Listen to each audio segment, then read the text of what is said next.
Bonjour à tous. Salut Jérôme. Bonjour. Hello tout le monde.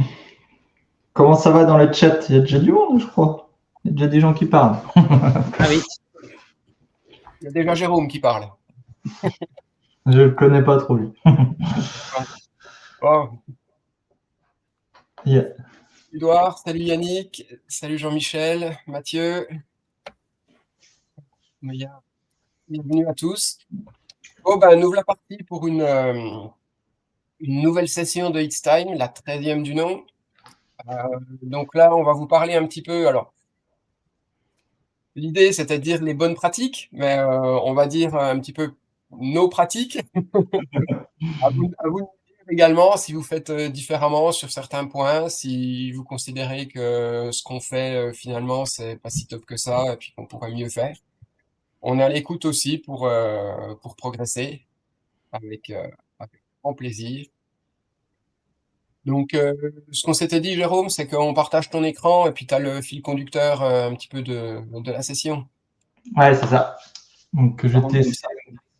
mettre en avant mon écran. Normalement, c'est bon. Alors, bon, le but, c'est d'échanger un peu aussi. Et puis, ouais, n'hésitez pas à rebondir dessus dans le chat et à nous dire vos pratiques aussi, parce que on fait ça aussi pour progresser de notre côté. Donc, premier, on va dire, chapitre, c'est tout ce on voulait parler de tout ce qui était nommage. Et moi, j'ai des pratiques qui sont très usées, enfin, j'utilise beaucoup de smileys. Alors, je sais pas si tout le monde utilise bien les smileys, mais moi, j'aime bien ça parce que c'est très visuel et ça me permet de voir un peu euh, directement certaines choses. Donc là, si Par je contre, monte. Il y a deux excuse-moi, équipes. Pardon. je sais pas si tu peux zoomer un petit peu plus ton Ouais. écran. Je sais pas si, ouais, si on voit suffisamment. Donc, toi, c'est smiley à gauche, parce qu'on peut faire les smileys à gauche ou smiley à droite. Ouais, je suis très smiley à gauche. et, en fait, je m'en sers pour mes tables.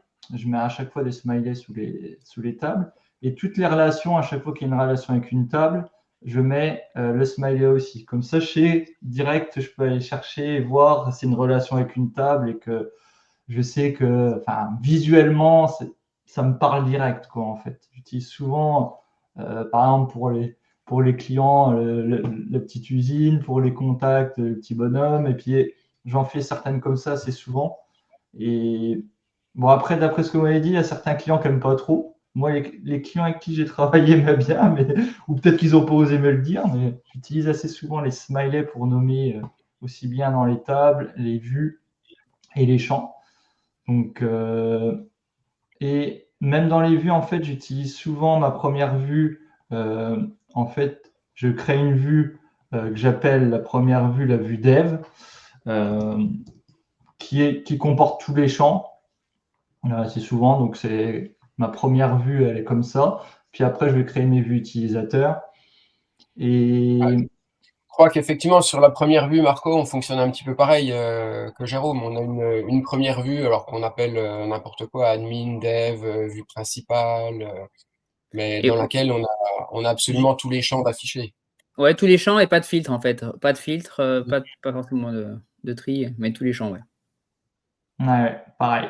Et juste par rapport à une remarque de Mathieu, par rapport au champ primaire, je pense que tu parles du champ, de la première Mmh. colonne, du coup, du premier champ, parce qu'on peut en avoir, Ça, c'est les anciennes formules. ouais. Moi, c'est vrai que généralement, le champ primaire, je le nomme avec le même nom que la table. Bah, la table, je le nomme avec toujours des pluriels parce qu'il y a plusieurs données. Et Mmh. généralement, si c'est par exemple, prospect, je vais mettre prospect avec un S et la première colonne, je l'appelle prospect au singulier, quoi. Mais après, c'est voilà, c'est pour éviter d'avoir à chercher le nom, quoi. Ouais, c'est vrai que moi, je mets souvent ID et puis, enfin, soit ID tout seul, soit ID quelque chose. Et souvent, c'est un champ formule. J'utilise le numéro de ligne, enfin, l'auto-number time tonic. Je le mets assez souvent dedans pour être sûr d'avoir un premier champ unique. Et puis aussi des informations suivant le contexte pour que quand tu vois un lien avec une autre table, ben, au moins tu comprends le contexte global de ta ligne, quoi, en fait. Et Ça, c'est c'est vrai que vrai que ouais, c'est toujours très intéressant pour moi, effectivement, d'avoir une formule plutôt en première colonne, Ouais. quitte à ce que si ça soit même pour l'instant ta formule se résume à juste finalement un champ, parce que derrière, si tu veux le faire évoluer, tu peux juste mettre à jour ta formule et ça fait évoluer tout d'un coup, quoi. C'est pratique. ouais, c'est sûr.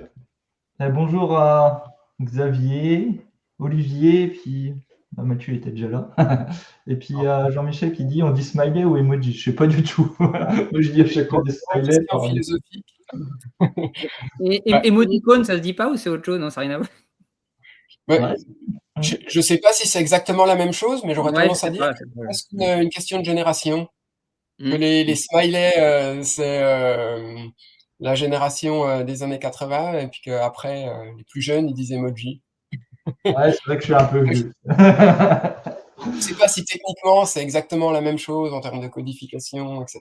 Mais C'est bon. bon. Bon, de toute façon, ça changera pas grand-chose, je pense, pour là. Euh, Qu'est-ce que j'avais noté d'autre? Ah oui, j'utilise aussi assez souvent un marquage en smiley dans les champs. C'est dit que c'est un champ d'automatisation que je me sers plus pour le dev. Je mets mon petit robot devant. Et comme ça, je sais que c'est un champ qui ne doit pas apparaître sous les vues, on va dire, les vues utilisateurs.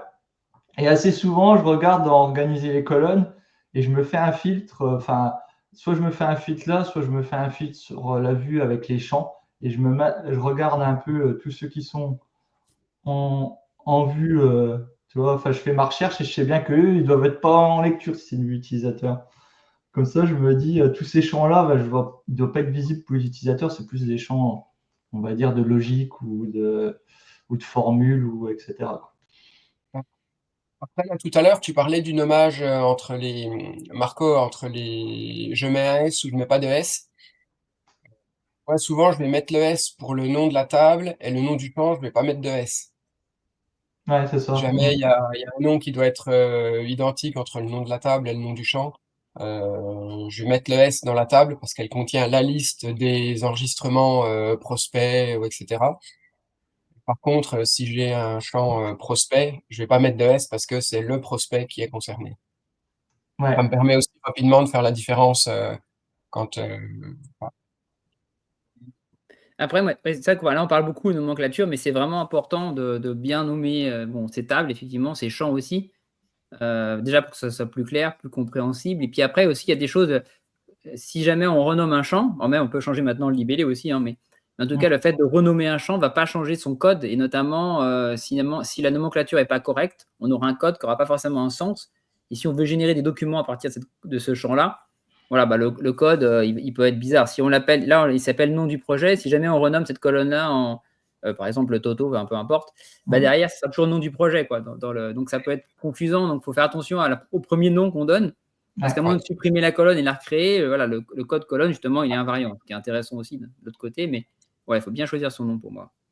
Ouais, c'est Et effectivement, moi, ça m'arrive régulièrement de supprimer une colonne et de la recréer à l'identique juste pour que le code de la colonne soit propre et soit facilement repérable. Si jamais en cours de dev, je m'aperçois que le champ là, je vais l'utiliser un petit peu autrement, etc., et que le code de colonne n'est pas évocateur. Ouais, c'est vrai, moi aussi, parce que surtout dans les documents, quand tu insères, après, tu comprends plus rien, quoi. Si c'est relation, je sais plus que le nom par défaut de certains champs, mais si tu as 15 fois le même nom de champ pour des trucs totalement différents, tu t'y retrouves plus dans ton document, c'est un peu dommage. Voilà. Je vois que dans le chat, on a des experts smiley, émoticônes, emoji. Des milliers d'emojis. Ah, ok. Effectivement, Didier qui nous dit que les smileys sont un sous-ensemble d'emoji. Contrat, par exemple. Ouais, je partage aussi la remarque de Jean-Michel par rapport au pluriel. Effectivement, si tu as un champ liaison qui autorise d'avoir plusieurs éléments, Ouais. justement, le fait qu'il soit au pluriel, ça te permet de voir qu'il peut être lié à plusieurs éléments. Et si c'est juste liable à un seul élément, à ce moment-là, il est au singulier. Du coup, c'est vrai Ouais. qu'en un seul Ouais, coup d'œil, c'est vrai. tu peux le voir aussi. Ouais. Moi, j'utilise tout le temps comme Jean-Michel. Ouais. Je mets un S quand je peux en mettre plusieurs à la base. J'essaye de le faire. À des moments, je pense qu'il y a des loupés, mais j'essaie toujours de faire singulier si je peux en mettre qu'un et pluriel si je peux en mettre plus. D'ailleurs, c'est une bonne pratique de paramétrer son champ de liaison pour si jamais ça a du sens métier d'avoir qu'une seule liaison, bah, faut forcément le mettre à un lien unique. Quoi. Des fois, on ne fait pas forcément, mais il faut y Ouais. penser. Même si effectivement, voilà, surtout que ça n'a pas de sens. Donc, pourquoi mettre deux éléments si de toute façon, ça n'a pas de sens de le faire, quoi. Il faut y penser aussi des deux côtés, parce que comme on peut avoir le rappel du champ de l'autre côté, sur l'autre table, à des moments, il ne faut pas se faire avoir aussi dans la gestion. Est-ce que je peux créer ou sélectionner des choses comme ça. C'est vrai que c'est. Je t'avoue que souvent, moi, du coup, je crée le champ dans la table en fonction justement par fainéantise. Si c'est du coup du 1N, je le crée au bon endroit pour avoir juste un endroit pour le paramétrer. Sinon, Là, mais bon, là, on sent l'optimisation du clic, là. c'est ça, ouais. C'est vrai. On est tous là, c'est qu'on est tous des feignants, qu'on aime bien automatiser tout. Donc. Non, et puis ça permet de pas oublier en plus. C'est vrai que là, pour le coup, tu le fais tout de suite. De toute façon. Ouais. Et Alors, moi, par rapport à tes champs, j'aime bien ton idée de petit émoticône robot. C'est vrai que moi, les champs techniques, je ne mets pas d'émoticône, je mets des noms en anglais. Donc, je sais que quand c'est un nom en anglais, c'est un champ technique. Mais l'émoticône, c'est pratique. C'est vrai que pour pouvoir les rechercher tous.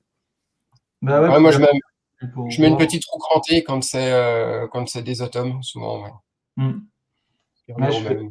je faisais ça avant, je mettais le robot quand c'était du make et roue dentier quand c'était plus des trucs Oui. d'automatisation. Parce que des fois, je voulais distinguer ce que j'utilisais vraiment dans make ou outils externes ou ce que j'utilisais en interne pour telle tonique. Bien, Une je regarde un peu ce question que de, j'avais dit. Ouais, bah, de une toute façon, question de Mathieu. On a des clients, des prestataires, et certains qui sont les deux, alors que cela n'implique pas les mêmes échanges, notamment comptables ou contractuels. Comment faire au mieux? qui sont les deux. J'ai pas compris la question. Attends, je vais relire. Pareil. Les mêmes échanges. Les mêmes échanges. C'était par rapport à quoi? Alors, attends, peut-être par. Qu'est-ce qu'on C'est au disait? niveau de la donnée.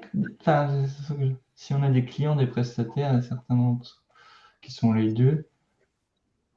Ah oui, j'imagine qu'il veut dire tu as deux profils d'utilisateurs et il y en a qui peuvent être les deux, ben, comment on gère quoi en fait. Et puis qui sait qui a le droit de voir quoi, etc. Quoi. C'est que les conditions. On parle de convention de dommage, peut-être, si des personnes, si on a deux profils qui ont des conditions peut-être de dommage différentes. Je sais pas. Ouais. C'est ce que disait Olivier aussi, je suis d'accord avec lui, c'est bien de documenter ces conventions d'ailleurs, c'est vrai. Tout le monde dans la même base ou pas? Ouais, on va y venir à la gestion Ah ouais, ouais, des ouais, espaces ouais. de travail. Effectivement, C'est- ouais, ça fait partie des points qu'on a prévu aborder. Ok, merci de la précision, Mathieu. Ouais, top. Bah, c'est le point d'après, donc on peut l'attaquer de toute façon. Le point d'après que on voulait parler, c'est plus structure, mais structure de la façon comment on s'organise quand on commence à créer le projet, comment on organise. Et justement, ça en revient à ce que tu parlais, Mathieu. Euh, Souvent, moi, enfin, je crée, quand c'est un projet client, bien sûr, euh, mon premier carnet, ça va être mon carnet de développement. Ça va être le carnet un peu central qui va recueillir une grosse partie des tables. Et en fait, ce carnet-là, pour moi, il a vocation à gérer l'ensemble d'autres carnets qui sont les carnets utilisateurs. Donc, c'est vrai que c'est une différence avec du Airtable, avec d'autres outils. C'est que là, en fait, le mieux, c'est de créer un carnet et partager les vues d'un carnet de développement, la bonne pratique, Comme ça, tu vas gérer par les vues en fait ce qu'il a le droit de voir ou pas. Et il y a aussi un avantage, c'est pour les filtres, etc. Si tu veux filtrer une vue, tu peux déjà la filtrer dans ton espace de développement. Et quand il va être dans l'utilisateur, il y aura déjà le filtre qui sera appliqué. Lui, il ne verra pas qu'il y a un filtre en plus, utilisateur, mais il pourra en rajouter lui-même sans que ça impacte les autres. Que dans un environnement de développement, enfin dans un carnet de développement, si je fais un filtre sur une vue là, ça va l'appliquer à tout le monde. C'est un peu les petits changements qu'il y a entre les carnets miroirs et les carnets standards. Et ça, j'utilise assez souvent. Donc, si tu aurais deux types de profils, comme ce que tu parlais, des clients, des prestataires, et il y en a qui sont les deux, moi, je créerais un carnet prestataire, un carnet client. Et suivant, s'il est les deux dans le contexte qu'il a besoin, il va sur l'un ou sur l'autre. Ou soit créer un carnet commun en plus. Mais enfin, je vois moins l'intérêt, quoi. Après, je ne sais pas si c'était ça, parce que j'ai lu la réponse de Jean-Michel. Alors peut-être que du coup, on n'avait pas compris. Apparemment, c'était pour savoir est-ce que c'est deux tables ou une table, hein, suivant que les données, que tu veux stocker. Après, c'est vrai que moi, je préfère aussi plutôt généralement une table, notamment s'il y a des prospects et des clients, plutôt d'avoir une table prospect et une table client. Tu as une table et dans laquelle tu as finalement la typologie du client. Ah oui. Et ça permet comme ça de basculer de l'un à l'autre facilement, alors que sinon, il faudrait recopier enfin, il faudrait, avec une automatisation, on pourrait faire, mais c'est quand même plus lourd. À moins que les deux informations soient complètement différentes, là, c'est autre chose. Mais si on a 90% des colonnes qui sont identiques, ça peut être intéressant d'avoir dans la même table.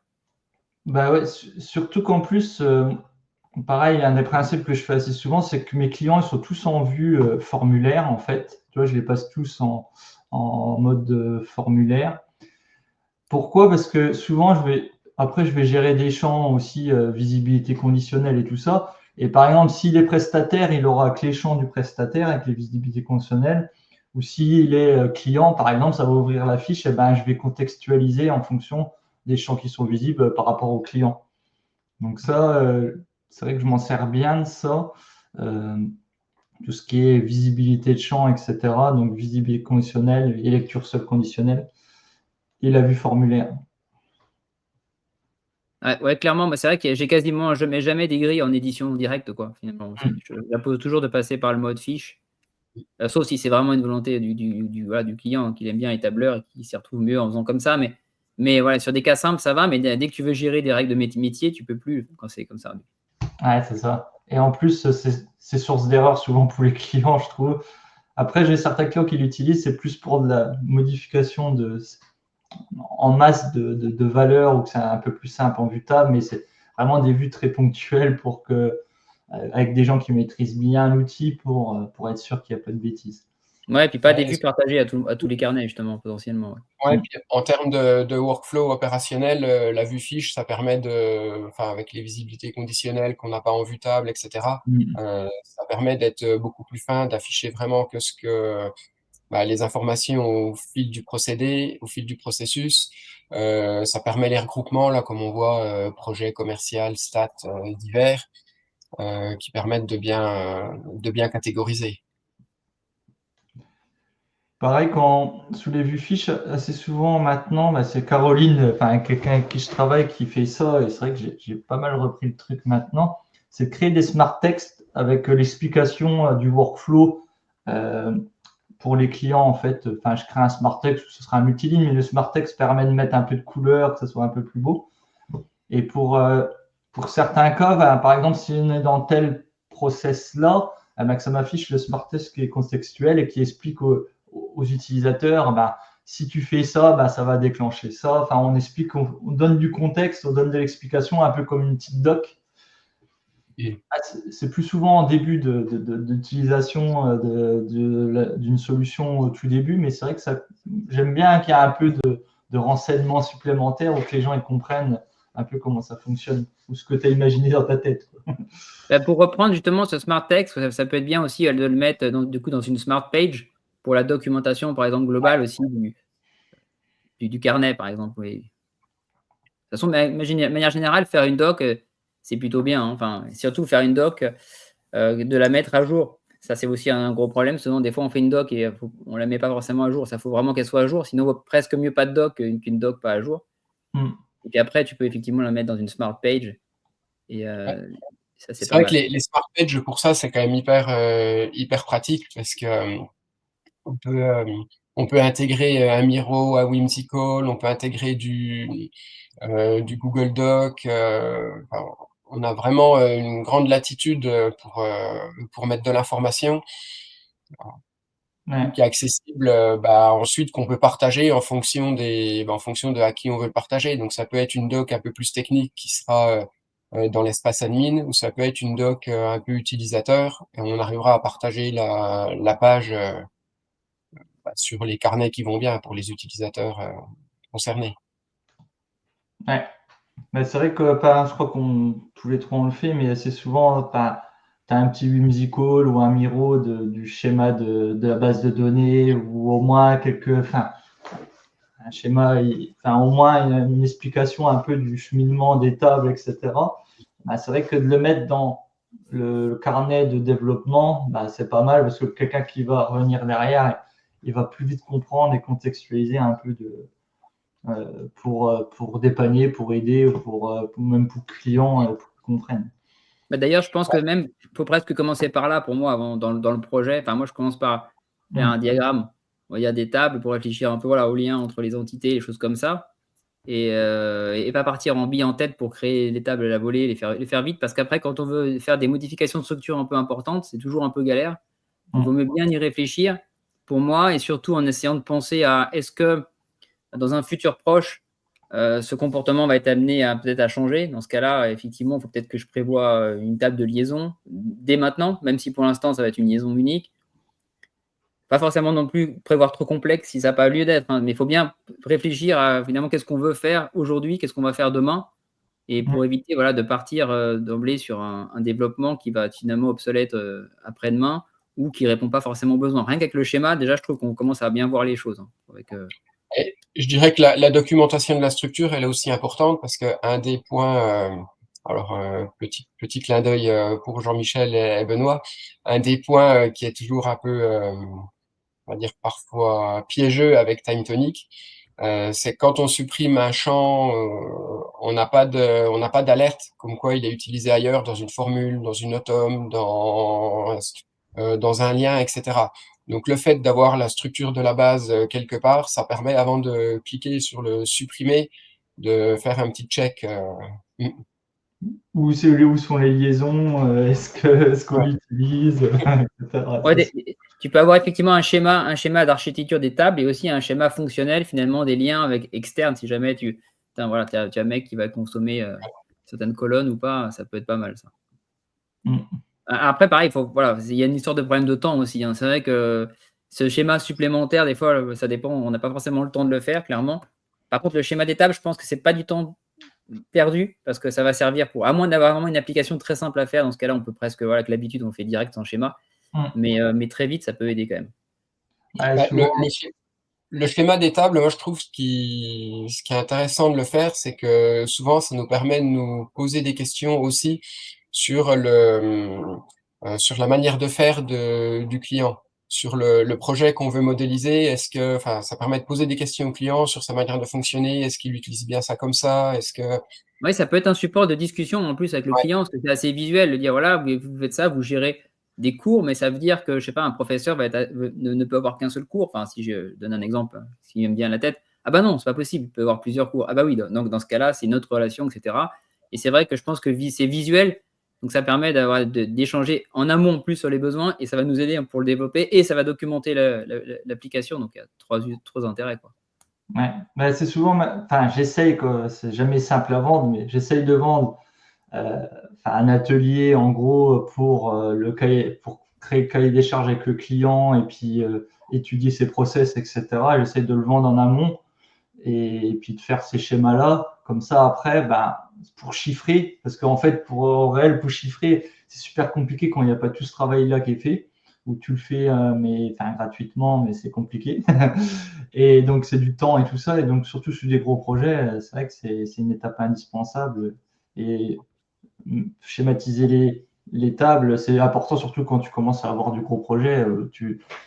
Pour pas t'y perdre non plus, et pour pas faire d'oubli, ça aide bien.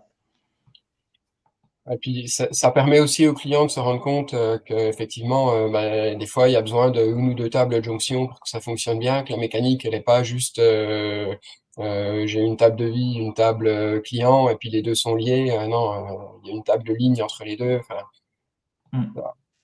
ça permet de bien le sensibiliser à certaines choses aussi, et lui montrer que ouais, non, si on dit qu'il faut une journée pour faire quelque chose, c'est pas parce qu'on n'a pas juste 2 clics à faire. Ouais. Après, l'autre partie qu'on devait parler, c'était un peu les gestions des droits, pour parler de manière globale, comment on gère les droits. Bon, je l'ai un peu évoqué avec les structures, c'est que d'avoir un Après, cadre. la partie, puisqu'on parlait des vues, etc., les groupes de vues, vous les utilisez? Ouais, moi un peu, c'est des cas où, par exemple, je vais avoir une partie RH et que je dois rappeler une partie RH pour des utilisateurs, mais que c'est beaucoup. Il n'y a pas besoin de grand-chose. Ben, je fais une vue groupée avec les 2-3 tables RH qu'il a besoin, et puis comme ça, il switch entre les vues et c'est plus simple. Et c'est pour pas. Souvent, le groupement de vues, moi, c'est pour pas encombrer trop le menu de gauche et que ça devienne trop complexe à aller chercher ce qu'on a besoin au quotidien. Moi, je l'utilise Ouais, pas énormément. Bah, les vues miroirs tout le temps, ça c'est sûr, mais les groupes de vues de temps en temps, mais ouais, pas moi, énormément. j'ai pas Pas beaucoup assez. utilisé, peut-être effectivement des fois pour regrouper des fonctions un peu similaires, mais ouais, pas. Ouais, juste pour vous montrer, en gros, je crois qu'on peut les glisser. Bon, l'avantage, c'est qu'on peut mixer des groupes de vues, enfin des tables dans le groupe de vues, quoi. C'est un peu l'avantage. Donc, à des moments, ça peut avoir son intérêt si. Mais c'est une autre logique, donc il faut que l'utilisateur ne soit pas trop perdu, parce que comme tu as des tables différentes dans le même truc, et des fois, ils ne comprennent pas bien. Bah, des fois, ça fait la logique métier, donc c'est parlant pour l'utilisateur. Moi, après, c'est vrai que j'ai plutôt tendance à proposer la vue logique parce que c'est ce qui me parle le plus. Ça dépend après des besoins du client, mais c'est vrai que c'est pas mal de pouvoir décorréler les deux. Ouais. Ouais, moi, j'ai des clients qui me l'ont demandé, c'est plus pour, par exemple, ils ont une vue entreprise et il faut les contacts avec, et même s'ils sont dans la société, ben, ils veulent rechercher un contact direct, la vue contact direct. Et des fois, c'est plus pour, on va dire, qu'il n'y ait pas 50 000 icônes dans le menu à gauche pour pas qu'ils soient trop perdus. Et puis voilà, quoi. C'est plus dans ce cadre-là que j'ai eu le cas. Et puis, ouais, je voulais qu'on rebondisse un petit peu là sur une remarque de Geek Forever à laquelle Émilie a répondu Ouais. sur l'utilisation du label dans les noms de champs. Là, je sais plus ça date de quand, c'est pas si vieux que ça. Ok, non, Ah, c'était c'est pas peut-être vieux. sur Mm. octobre-novembre, quelque chose comme ça. Ouais, ça, c'est super, ça. Ouais. Et ça permet, en tant que, quand on construit l'application, on peut se lâcher un peu sur le nom, on va dire, technique des champs. Euh, et derrière de remettre un nom un peu plus humain, on va dire, pour l'utiliser. Ouais, en fait, bon, le nom par défaut, on le voit toujours quand même, mais il est dans la vue Mais c'est en table. vue fiche, du coup. C'est en vue fiche par contre, le formulaire, quoi. Mais... Ouais. En vue fiche, j'avais mis le nom. Voilà, j'ai rajouté nom du label. Mais on peut changer ce qui est visuellement vu en fiche. Ça pourrait être pas mal d'ailleurs que dans la vue grise, ça change aussi finalement l'affichage. Moi, je trouverais ça intéressant aussi. Ouais, Ça me pareil. permettrait du coup de. Ouais, mais du coup, tu sais comment, enfin, ça sert à rien d'avoir les deux noms si ça change aussi dans la vue grise. Ou alors, faudrait un paramètre dire je veux que ce soit partout, je veux que ce soit que dans la fiche. Ouais. Le top, c'est que ça serait sous les vues miroirs, en fait, parce que souvent, quand tu fais les vues miroirs, c'est pour les utilisateurs et que là, les labels sont en fonction si c'est une vue miroir ou pas. Ça peut être intéressant, je trouve. Ça On me permettrait commence. de pouvoir nommer mes colonnes sans espace, sans accent, et que ça se voit visuellement quand même joli, quoi. Parce que je suis très frustré de ne pas pouvoir le faire. Je plaisante. On commence la liste de Noël. Ouais, on passe des petits messages un peu. Non, d'ailleurs, ça me fait penser à ça pour gérer les champs aussi. Il y a quand même un truc bon, qui est quand même super utile. C'est cette fameuse vue organiser les colonnes, quoi. Ça, on l'utilise tout le temps, quoi. Ouais. Pour trouver les champs, on peut aller directement afficher le champ avec la petite flèche aussi. Ça te fait directement arriver sur le champ au bon endroit quand tu as, Ouais. voilà, 80 Et champs. tu peux même le modifier directement avec le petit Ouais. crayon. Ça, c'est vraiment une vue hyper puissante. Tu peux faire des groupes là-dessus, les clés uniques, les champs obligatoires. C'est vrai que c'est quand même. Ouais, je m'en sers beaucoup. Enfin, surtout quand tu commences à avoir des tables avec une centaine de champs, ben, tu es bien content de l'avoir, c'est organiser les colonnes. D'où l'importance aussi, même si c'est pas pour l'organisation des fiches, mais de bien utiliser les groupements. Parce que derrière, quand on cherche un champ, on peut le rechercher aussi par son nom de groupe. Mm. Et d'ailleurs, les noms de groupe, je sais pas comment vous gérez. Moi, maintenant, de plus en plus, je mets un groupe que je vais appeler technique. Comme ça, je sais que c'est que des infos qui seront pas affichées utilisateurs. Et je le repère très facilement quand je suis dans ce menu-là. Ouais, ben, pareil, je fais un truc dev, c'est juste pour mes trucs. Ouais. Et souvent, ben, ils ont l'icône du petit robot, justement. Je sais c'est lesquels, et puis je les groupe comme ça. Ouais. Je fais pareil. D'ailleurs, il faut bien réfléchir pour moi au nom du groupe aussi, parce qu'on ne peut pas les renommer, les groupes actuellement, à moins qu'il n'y ait plus d'éléments et ou d'en créer un autre. Hein. Même On peut pas on peut pas ouais, les on peut pas renommer. Ah, puis on peut pas les supprimer non plus, il me semble. Hein. Non, Non. j'avais demandé, c'est pareil, ouais, tu es obligé de créer un nouveau groupe et tu auras les deux Ouais, projets. c'est ça, ouais. Ça pourrait être pas mal dans la liste de Noël si on pouvait les renommer ou la gestion des groupes, c'est super puissant les groupes et du coup, c'est vrai qu'il faut enfin voilà, c'est un peu moins pratique que si on pouvait le faire. Ouais. Ouais, d'accord. On en profite, hein, comme ça. On doit y répéter, mais. Mais en tout Jean-Michel est cas, à l'écoute. utiliser des groupes, c'est vraiment intéressant pour les fiches. C'est vrai que ça, je pense Pour qu'on ceux qui l'utilise s'en tous. rendent pas compte, ça va.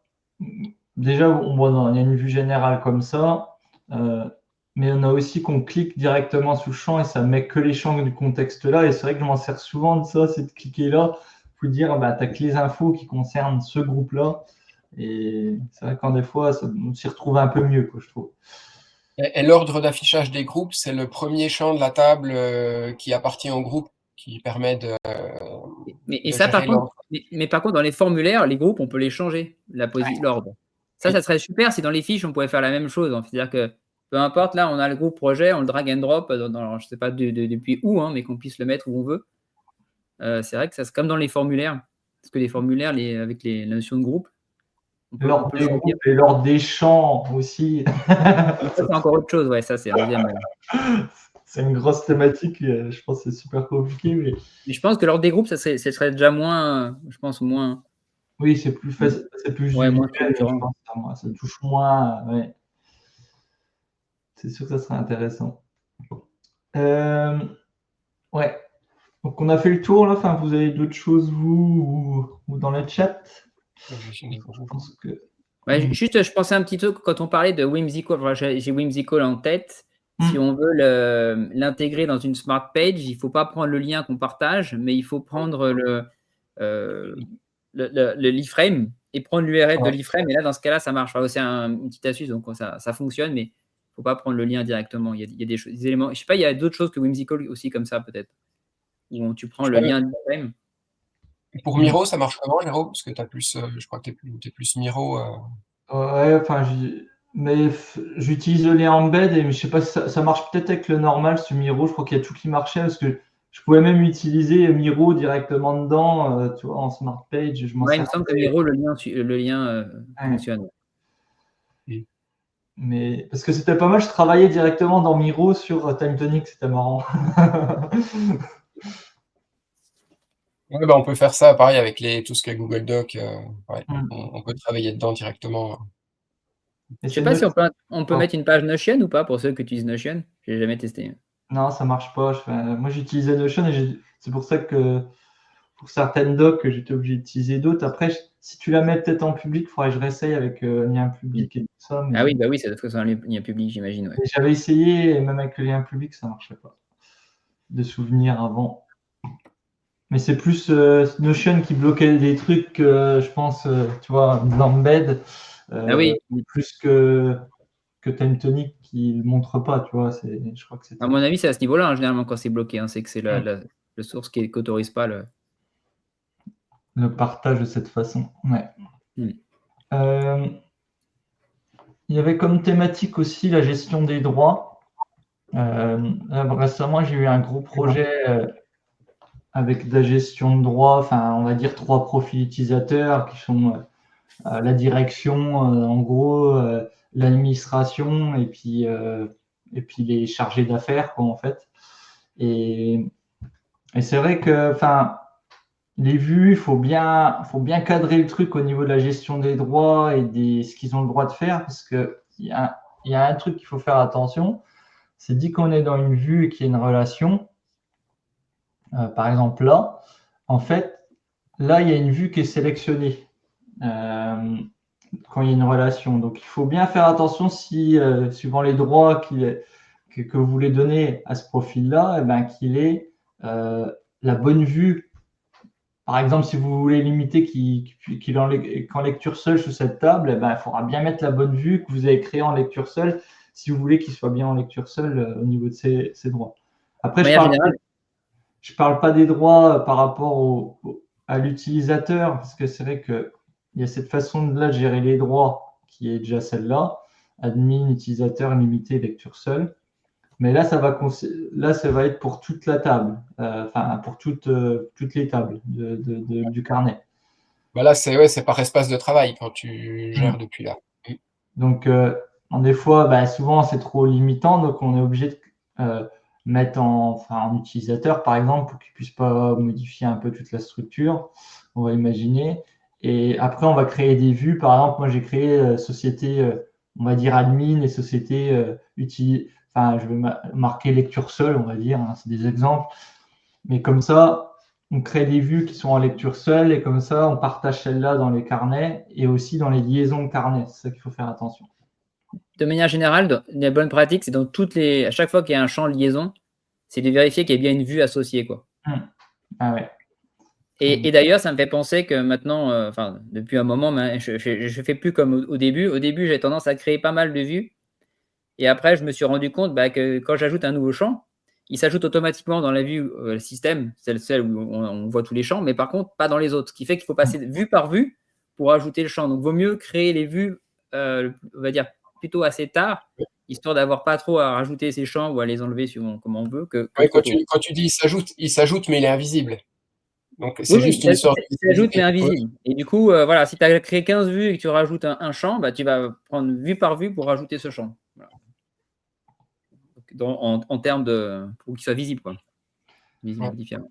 Et pareil, pour Ouais, ceux moi qui souvent, connaissent le effectivement, droit, que les vues vont impacter et quand ils cliquent dessus, ça va ouvrir la fiche justement concernée avec les droits qui sont définis dans cette vue.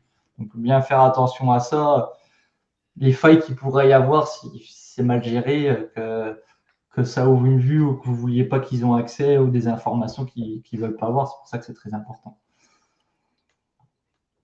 Tu voulais dire quelque chose, Marcel? Je t'ai coupé, désolé. non, ça revient un peu à ce que tu disais. Donc, Ça vaut le coup, je pense, de faire un test avec le profil en question et de se balader un peu partout pour voir effectivement ce qu'il voit. Et s'il y a vraiment des vrais enjeux de visibilité sur certaines informations, de vérifier qu'elles ne soient jamais affichées, quoi. Et j'avais fait une demande à Time Tonic, je me demande si je suis seul. Ça serait que les liens ne sont pas cliquables. Parce qu'en fait, des fois, c'est trop contraignant, il n'y a pas besoin que les gens ils en savent plus ou qu'ils aillent plus loin dans la hiérarchie des bases. Et j'aimerais bien quand des fois les relations ne soient pas cliquables. C'est juste les noms et puis Un peu comme si tu faisais une formule qui affichait que le nom, quoi, quelque chose qui. et qu'ils puissent sélectionner tout ça, mais que, Ah des oui. fois, il n'y a pas besoin qu'il aille voir les informations complémentaires, quoi. C'est juste une sélection, par exemple, d'un utilisateur. Je n'ai pas besoin qu'il aille voir la fiche utilisateur. Mais un peu Alors, comme quand tu peux faire quand une colonne d'une table liée, justement, qui est riemannienne, savoir si est-ce que tu peux te balader finalement, c'est ça aussi.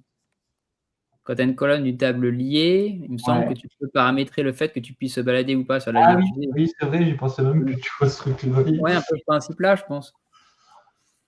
Mais ouais, pour moi, parce que des fois, j'avais les clients, ils se perdaient dans l'architecture de tout ça, parce qu'ils cliquaient, et ils se disaient, j'ai cliqué dessus, ils ne savaient plus où qu'il était, et puis tu vois, ils se perdaient. Alors, des fois, de désactiver, suivant le contexte, hein, bien sûr, parce que c'est ça qui n'est pas simple aussi, c'est quand des fois, tu as besoin, c'est cliquable, des fois, tu n'as pas besoin. Ça me fait penser justement par rapport au modèle de données, ce que j'appelle maître détail, c'est-à-dire la table de détail, qui peut elle-même avoir des détails. Donc, des fois, tu peux avoir 2, 3, 4, 5 niveaux. Il faut bien penser les niveaux, justement, en fonction de l'utilisateur aussi. Il y a des fois où la structure ne va pas forcément être optimale, mais pour éviter justement qu'il y ait trop d'imbrication de niveau parce que les gens ils ont du mal à comprendre cette notion-là en termes d'utilisateur. Voilà, c'est toujours faire le compromis entre la structure idéale et en termes de modèle de données et celle qui va être compréhensible entre guillemets par l'utilisateur, quoi. Je sais pas si je suis clair dans ce que je dis, mais ouais, c'est pas toujours la meilleure structure malheureusement qui va être à la fin parce que des fois les gens ils disent mais moi je sais plus où je suis là, je suis dans 2-3 niveaux, je j'ai pas compris forcément cette notion de voilà. Ouais, Donc, pareil. alors voilà. Complètement d'accord avec ça. Ouais. Alors, hérésie, Xavier, tu réagissais par rapport à quoi? Bah, non, mais je comprends, hein.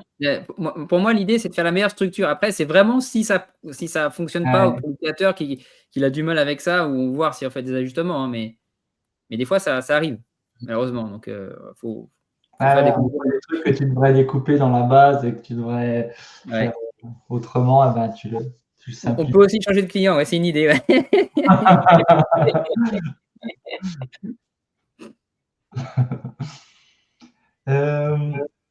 Hop, je voulais mettre c'est ce que j'ai parlé. Après, je sais pas s'il y avait d'autres choses, vous, dans la gestion de droit. Enfin, moi, je vois pas trop grand-chose après, à part avoir des carnets, des vues et bien vérifier les liaisons. Si tu as des gros enjeux aussi, des fois, je peux faire des utilisateurs, des tables qui sont liées aux utilisateurs pour faire une sorte de groupe. Et derrière, utiliser la visibilité conditionnelle, mais ça impose que chaque champ, en fonction du groupe, finalement, s'il est admin ou un, le champ ne sera pas visible. Ouais. Et derrière, tu sais qu'à chaque fois, il n'est pas visible. Sur certains champs vraiment importants, du coup, je rajoute ça. Après, Ouais. ce qui serait pratique aussi, j'ajoute dans les listes de cours, c'est que là, actuellement, on paramètre ça au niveau d'un champ, mais ça serait de pouvoir dire au niveau d'un groupe, c'est-à-dire de pouvoir dire, pour ce groupe-là, je donne une condition qui se répercute sur tous les champs. Parce que sinon, si tu as un groupe avec 10 champs, il faut paramétrer les visibilités sur les 10 champs et potentiellement la modifier si jamais elle évolue sur les 10 champs, quoi. Mais c'est vrai que la visibilité conditionnelle, c'est vachement puissant aussi pour ça, du coup.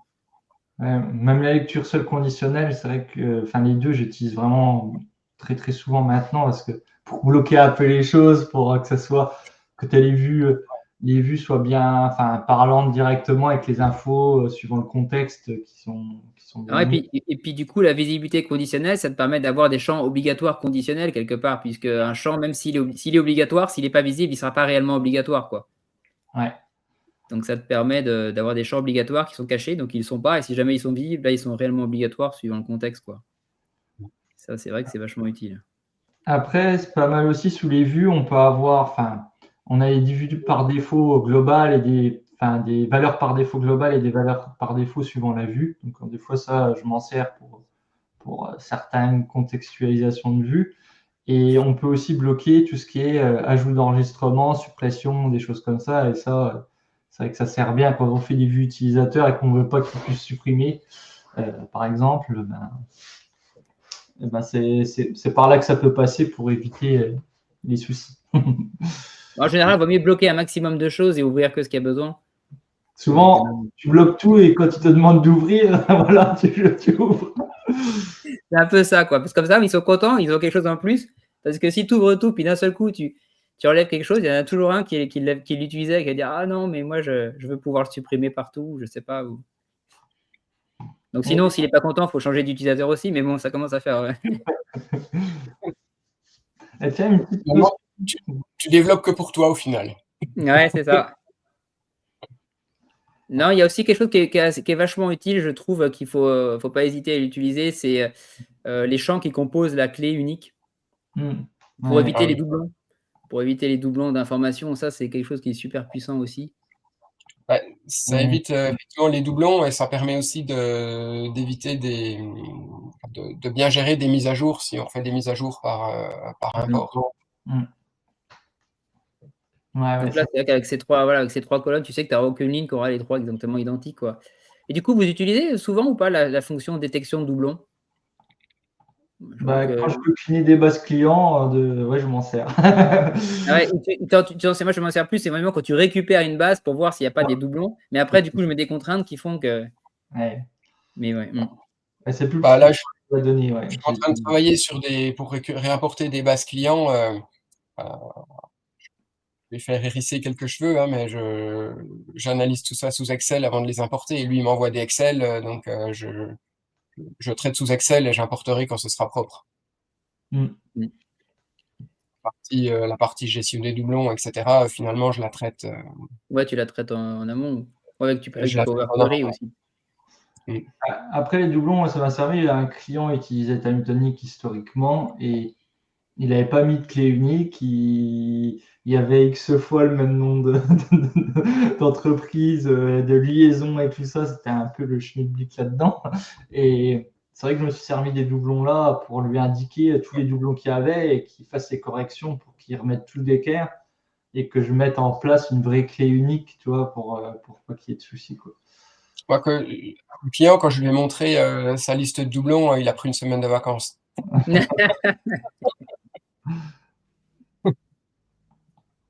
Il y a Xavier qui a une vraie question.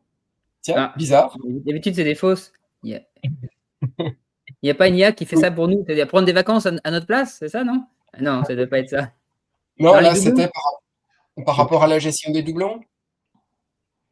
Bah, au même nettoyer, à mon avis, ouais, enfin, qui Ouais. peut te servir, à mon avis. Non, bah, en fait, soit on les traite en entrée, comme m'a expliqué, enfin, comme disait, je sais plus, c'est Jérôme Marco, là, en identifiant les champs comme faisant partie de la clé unique. Donc là, ça permet de filtrer les données en entrée et ça empêche la création de doublons, tout simplement. Par contre, une fois qu'ils existent, c'est un champ formule. Enfin voilà, ça se fait assez vite, mais derrière, il faut les supprimer manuellement.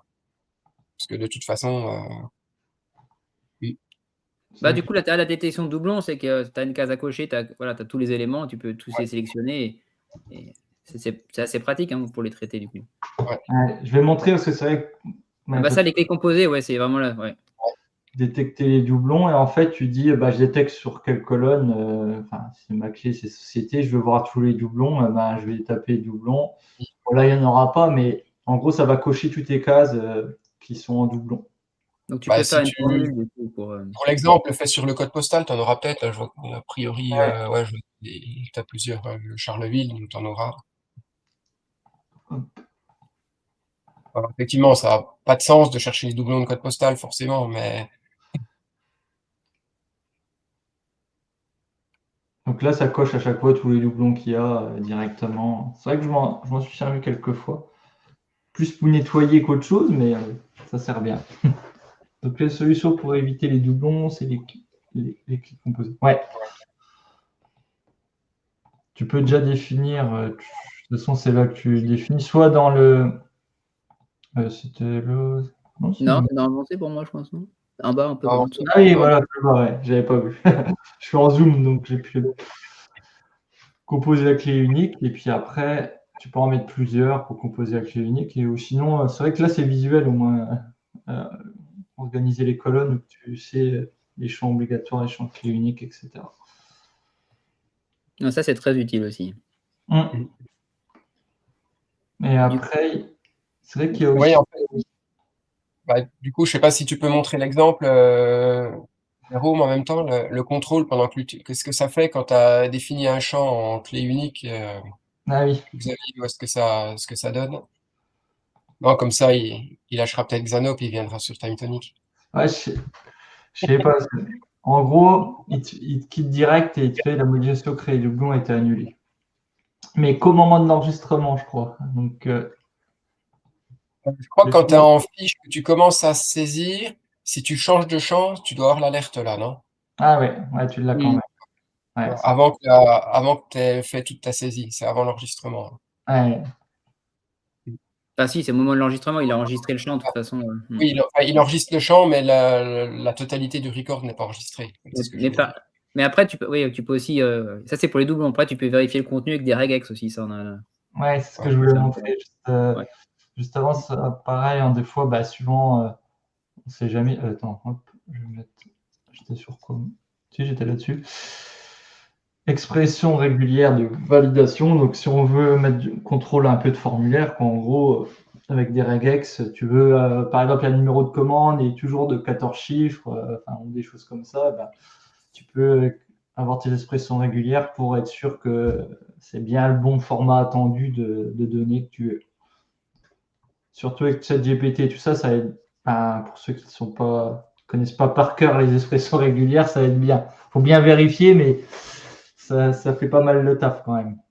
Mais là, pour contre, pour l'expression régulière, je trouve que c'est bien d'ajouter dans la description le format qui est attendu, enfin, avec un langage humain, on va dire, mais parce que sinon, les gens, en gros, ils voient que leur saisie n'est pas valide, mais c'est bien de leur expliquer, ouais, de mettre une description. Donc ça, tu le rajoutes dans, attends, je sais plus, c'est dans options pour Dans description, pour moi. dans la description. Ouais, c'est dans la Ouais. description. Comme ça apparaît au survol, dans un formulaire, ça apparaît en dessous, quoi, pour expliquer, par exemple, que c'est un numéro de sirène, enfin, je sais pas, qu'elle a attendu avec. Et puis tac, on voit, il a rajouté, il y a le petit point d'interrogation. Ouais. Et sur un formulaire aussi, du coup, ouais, tu peux, si tu le mets dans une vue formulaire, du coup, ça te permet, enfin, formulaire externe, pardon, c'est pas. Ouais, là, tu l'as là. Et c'est pour ça qu'en des fois, je mets les smart text quand. Là, c'est bien pour vous donner du contexte. Le gars, il se demande à quoi sert le champ, etc. Mais alors, des fois, les smart text, c'était plus sous workflow général que je mettais ça pour expliquer un peu le cheminement. Et comme ça, l'utilisateur, il peut ne pas être trop perdu avec les explications des champs, plus un petit truc de workflow. Des fois, je mets un champ, moi aussi, effectivement, en haut, qui est un champ de message d'erreur potentiellement, qui va être affiché que s'il contient quelque chose qui, par exemple, tu veux envoyer en signature électronique, il y a un problème de signature, j'écris dans ce champ-là, ce qui fait qu'il apparaît, ça te fait un peu un retour visuel. Après, ça faut voir ce qu'on met comme texte, pour que ça soit parlant, mais ça, c'est assez pratique, ces messages. Par contre, il faut penser à chaque fois qu'il y a un traitement, à revider le champ, parce que si ça se passe bien, il faut que ça vide le message, quoi. Mais, Marco a le contrôle des données. J'ai quoi, moi? Marco a le contrôle des données. Ouais, j'ai un psychopathe de contrôle des données. Si ça tenait qu'à toi, l'utilisateur, il pourrait juste, il aurait que des checkbox. Juste des choix limités et puis il faut avoir. Tiens, le point suivant, ça en parlait, c'était tout ce qui était connexion d'outils externes, exemple Make, par exemple, ou autre. C'était un peu comment le gérer, nous, justement, les logs. Moi, ça en faisait partie, c'était un des points. C'était un des points qu'on voulait. Ah ouais, tiens, Michael, je suis complètement d'accord. Les messages box, ça pourrait oui, être oui. un système d'alerte. Les message box, je suis d'accord. Ouais, ça, c'est vraiment super. Ça serait vraiment super. Ouais. Oui, je disais pour les connexions d'outils externes. Donc, quand on va connecter Make ou autre, comme Marco l'a dit, déjà les champs de log, des fois, c'est super sympa à voir parce que tu sais si l'action a été faite, quand elle a été déclenchée. Enfin, souvent dans le log, tu mets un peu au moins l'heure, si ça a fonctionné, ça n'a pas fonctionné. Comme ça, pour se rendre compte que tout ce qui est externe, est-ce qu'il a fonctionné ou pas. Et puis, je voulais montrer peut-être sur rapidement. C'est que les clients, ils n'ont pas forcément la console Make et c'est pas forcément bien qu'ils l'ouvrent. Donc, autant qu'il y ait l'info qui remonte dans TimeTonic et après, éventuellement, alors on peut voir après dans Make ce qui se passe, mais. Ouais, voilà. Et après, des fois, on peut faire un genre système de webhook avec un lien qu'on fait en bouton d'action et que ça va déclencher un événement dans Make et que tu veux qu'il se fasse sous cette ligne-là. Comme on n'a pas encore le roi ID, on ne peut pas encore le partager dans les formules. Juste une petite astuce aussi, c'est, là je l'ai fait avec un champ de JSON, mais c'est juste on peut faire des recherches directement et on va mettre, moi l'ID, là c'était l'ID du champ, c'était la première colonne en fait que j'avais fait une formule un peu identifiant unique et je vais rechercher, je vais faire un filtre dans un get named table value pour aller chercher, c'est encore l'ancienne en plus TimeTonic, mais je vais aller chercher pour filtrer tel numéro de ligne que je voulais exactement pour en faire un traitement après. Et pareil, après souvent, tu enregistres et puis tu fais un log, tu mets tes champs un peu de contrôle, est-ce que ça a été fait, pas fait, etc. D'ailleurs, par rapport à ça, moi je trouve que c'est bien de mettre des clés API associées à la société et non en compte utilisateur. Comme ça, si l'utilisateur disparaît, la clé API, le token est toujours là. Et de gérer potentiellement des tokens différents suivant les sources. Par exemple, si potentiellement j'ai des tokens différents sur Make, d'une autre intégration, c'est un token différent aussi.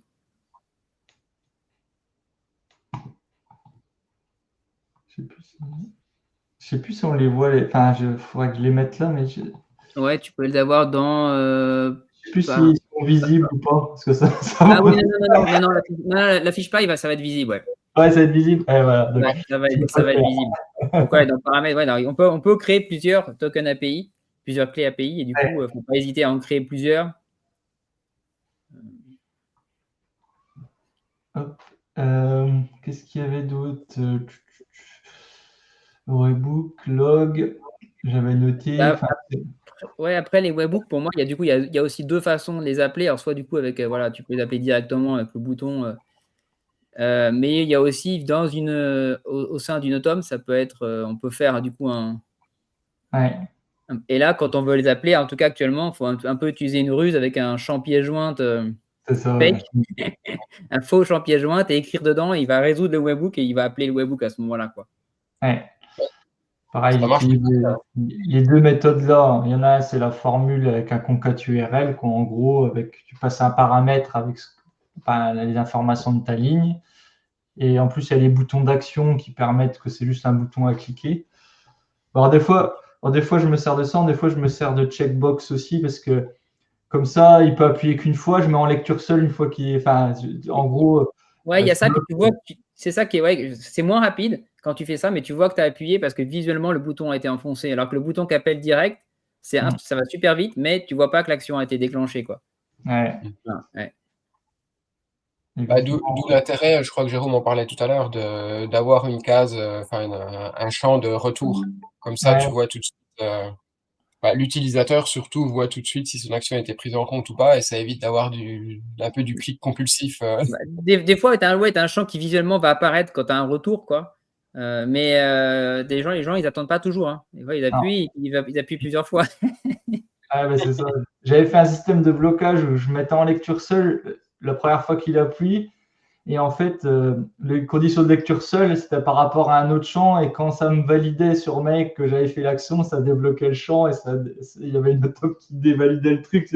J'avais fait un truc un peu tordu, mais je voulais être sûr qu'il ne clique pas 50 fois, quoi. Ah oui, donc en fait, tu bloquais au premier clic et tu le Ouais, débloquais quand l'action était finie pour qu'il puisse le relancer, mais pour éviter qu'il y ait du chevauchement. ouais, c'est ça parce que c'était des process Exactement. de génération d'intervention en fait automatique et en fait ils géraient tous les semaines, le lundi, mardi, mercredi, mais c'est assez long en process en plus à générer. Et une fois sur deux, enfin, tu vois, un peu toutes les conditions. Et puis, je voulais pas qu'il clique 50 fois, parce que déjà que c'est gourmand en traitement, je voulais pas qu'il clique 50 fois et qu'il soit perdu là-dedans. Oula, c'est en train de faire des 0 et des 1 dans le chat. Après, il va y avoir atelier de division en binaire. C'est le thème de la prochaine émission. Vous prenez le relais après, Xavier et puis Michael? On vous laisse le live. Après, ouais, sur les automatisations, Ouais, je fais de plus en plus aussi, c'est un tableau qui liste les automatisations, à la fois un petit peu internes et puis externes, avec dans quelle table elles interviennent, c'est quoi le déclencheur, et puis éventuellement une petite quantification de combien de fois ça peut se déclencher. Ça peut permettre de tout de suite de scoper et puis de voir, bah tiens, s'il y a une action à faire pour économiser un peu de ressources ou éviter d'exploser le quota, et ben, il faut plutôt travailler sur celle-là. Moi, après, les automatisations, je les fais toujours dans la vue développeur ou la vue système, parce que c'est celle où on voit tous les champs, quoi. ouais, Mm. C'est vrai qu'il ne faut pas commencer à. Sur un autre onglet qu'on fait automatiser, des fois on commence quelque chose, puis on voit qu'on n'a pas le champ. Et du coup, on ne peut pas enregistrer une automatisation qui est incomplète. Donc il vaut mieux penser directement à aller dans l'onglet développement, quoi, Après, système. oui, je sais plus ce que oui, enfin, je voulais parler par table. Parce que des fois, on cherche une automatisation. Je sais que ça m'arrive de chercher des automatisations internes et puis de me dire, attends, elle démarre, c'est quelle table qui la lance finalement? mm. Donc, quand tu commences à avoir 10 tables, puis de chercher, attends, Ouais, c'est un peu après, c'est pénible. la top, quoi. Enfin, ouais, c'est vrai que plus tu as de renseignements comme ça, mieux c'est, plus facile à retrouver. Après, c'est vrai que je vais pas jusque-là, moi, pour être franc. Et puis, Mais, c'est mais c'est ça, tout nouveau parce que c'est tout nouveau, hein, parce que voilà, j'ai dû rechercher 1 ou 2 fois et puis là maintenant je me dis: «Mince». Bah, c'est vrai que si tu es sur la bonne table, la recherche ça marche vraiment bien. ouais. Mais par contre, tu as pas de recherche cross, table au niveau des automatisations, quoi. Ouais. Mmh. Et pareil, bah, assez souvent, bah, moi, j'utilise souvent les petits crochets et puis je mets, enfin, par exemple, si je vais créer un enregistrement dans la table facturation, dans la table machin, dans la table truc, si ça sort de la table, assez souvent, je l'indique dans la table cible qui peut être Ouais. cible dans le nom du champ, dans le nom de l'automatisation. Comme ça, je peux retrouver plus facilement et je me repère un peu plus facilement aussi sur où ça intervient, quoi, aussi par table, parce que assez souvent, tu vas créer un enregistrement sur une autre table, donc ça peut être intéressant. Même si Ouais, ça ouais, souvent marche pas trop mal, même sans ça, hein, en réalité. Mais, entre crochets, je vais mettre le nom on va dire de la fonction un petit peu opérationnelle. Ça va être par exemple, entre crochets, je vais mettre réception, et puis puis ensuite, pas entre crochets, je vais mettre, création de la ligne de réception. Puis après, j'aurai mon autre automatisation qui va être réception, génération de l'étiquette. hmm, ouais, Ouais, ouais, comme bah, ça, pareil, ça je peux les aussi. repérer facilement par fonctionnalité opérationnelle. Ouais, pareil. Comme je commence à en avoir beaucoup, j'essaye de bien renommer tout. Parce que quand on a 3-4, alors des fois, tu n'as pas besoin de 6000 automatisations. Enfin, il n'y a pas trop de soucis. Mais quand tu commences à avoir une dizaine, une vingtaine d'automatisations, là, ça vaut le coup de vraiment être carré dessus, quoi. Et ce qui est pratique aussi, les automatisations, c'est qu'on peut les déplacer Ouais, pour organiser la fenêtre des automatisations un petit peu. Alors après, il y a différentes manières en fonction de notre logique. Soit on va l'organiser plutôt dans un ordre chronologique de flux, ou alors on va les regrouper par fonctionnalité. Enfin, voilà, ouais, on je a dirais les que ça. petits.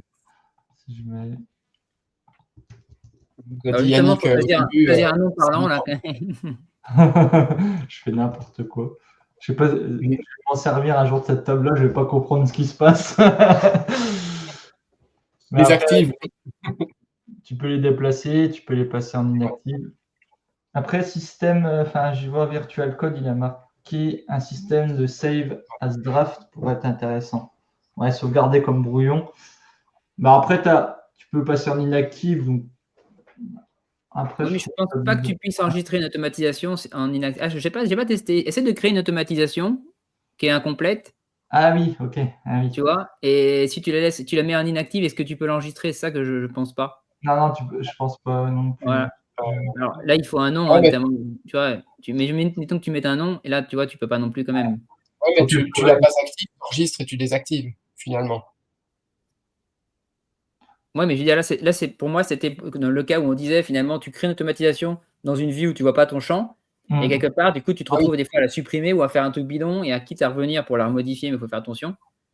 C'était dans ce cas-là, c'était peut-être le cas de pouvoir sauvegarder quelque chose qui est incomplet, qui fonctionne pas, mais Ben, des fois, quand tu as supprimé des champs ou qu'il y a un truc qui marche pas, enfin, sur une de tes tables, tu n'as pas la liaison dans la table que tu es, comme tu disais, ou des choses comme ça. C'est vrai qu'à des fois, tu veux commencer une modification, tu t'en rends pas compte, tu peux pas, tu es bloqué parce que tu n'as pas ce qu'il faut pour le faire et que tu peux pas sauvegarder les autres changements que tu as fait, quoi. Ouais. Tu pourrais sauvegarder en brouillon et se dire qu'il est inactive ou enfin, sauvegarder en inactive et qu'elle soit pas validée. C'est vrai que ce serait pas mal. On va transformer cette émission en demande de cadeaux.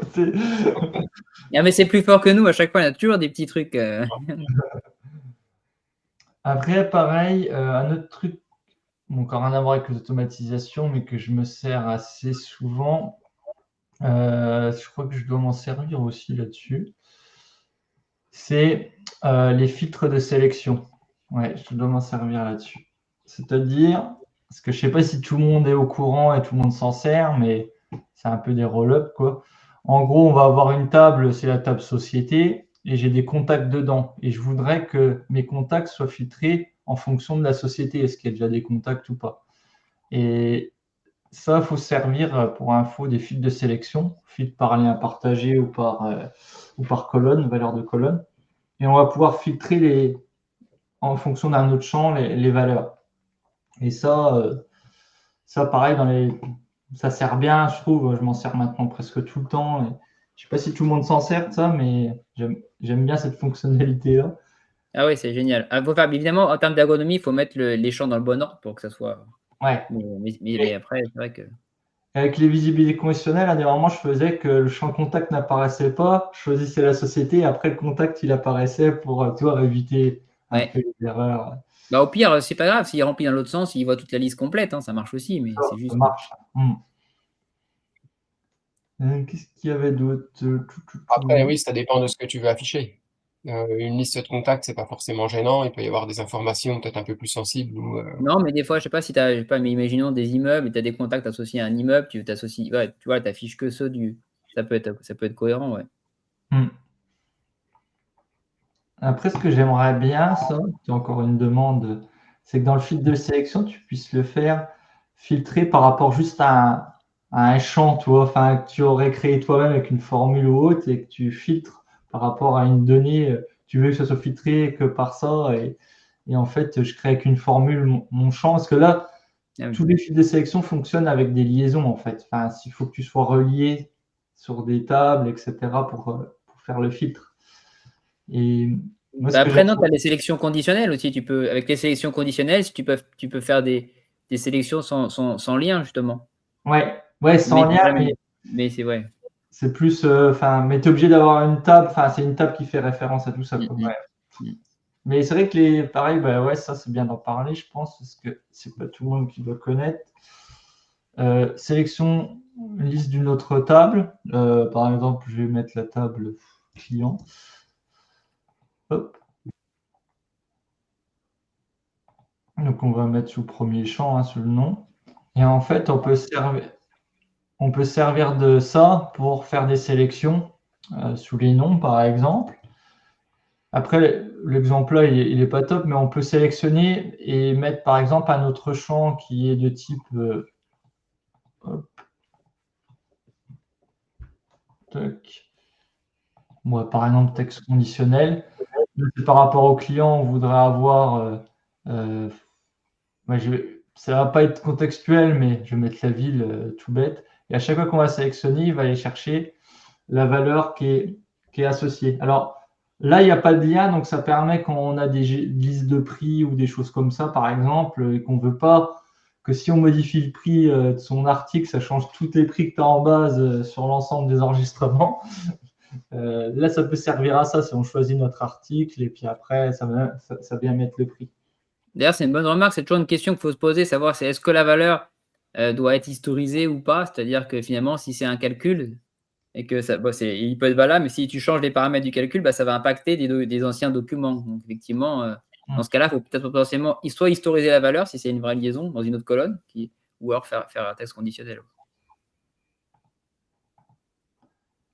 Et pareil, il y a aussi penser, c'est quand des fois on se sert des champs de recherche, ça sert assez souvent, il ne faut pas oublier de configurer là où on recherche le champ, parce que j'ai eu le cas de deux clients de suite qui ne comprenaient pas pourquoi ils ne trouvaient pas ce qu'ils voulaient et en fait, ils s'étaient pas configuré comme il fallait. Donc, bien choisir ces champs de recherche, comme ça évite les soucis dès le début, quoi. Donc, si on y pense au début, le client comme ça, il peut bien faire ses recherches.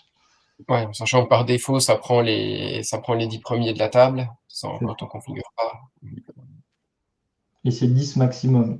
Ouais. Ouais, c'était ça. Hop. Voilà, moi, j'avais pas d'autres idées, je pense.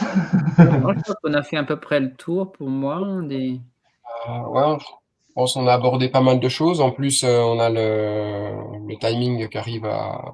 Ouais. Ouais, On est à peu près dans notre débord habituel. Donc. le débord normal. Je sais pas Ouais. si vous aviez d'autres éléments ou pas, mais en tout cas, ouais. Ouais, après, on pourrait y revenir s'il faut aussi dans le prochain live, mais après, je sais pas si ça intéresse tout le monde, ce genre de choses, mais c'était bien à tester. Je sais pas si d'autres vont être intéressés par ce format-là de montrer un peu. Alors, même si on avait un fil conducteur, ça fait ça fait un peu des discussions dans tous les sens, mais voilà, bon. C'est un peu moins évident de prendre l'émission en cours, mais on espère quand même que ça vous a permis de bien suivre. J'aime bien la transition de, de Yannick. Mince, le chat va trop vite, je rigole. It's time to go, yes. Donc en théorie, la prochaine émission, donc c'est encore pas le thème, hein, bien sûr. Ça serait trop facile. Ouais, devrait être le jeudi 6 mars. C'est vrai que c'est les mêmes jours exactement. C'est marrant. On en avait parlé un petit peu avant. Marco, a priori, n'est pas là. Moi, ça m'arrange pas forcément parce que ça tombe pendant les vacances scolaires. Très possible qu'on décale d'une semaine.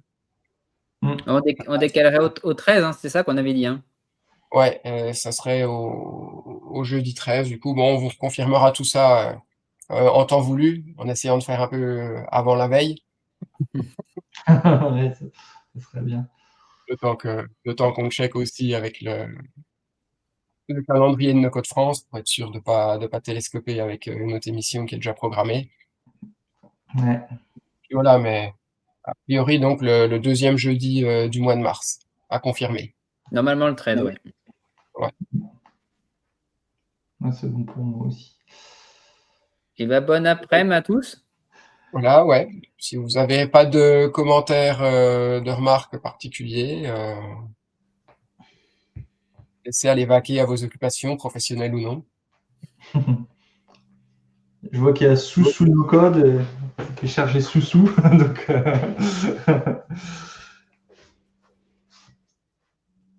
Merci de votre présence dans le chat, c'était cool. À bientôt. et puis à bientôt. Allez, bye À bye. bientôt. Ciao. Salut.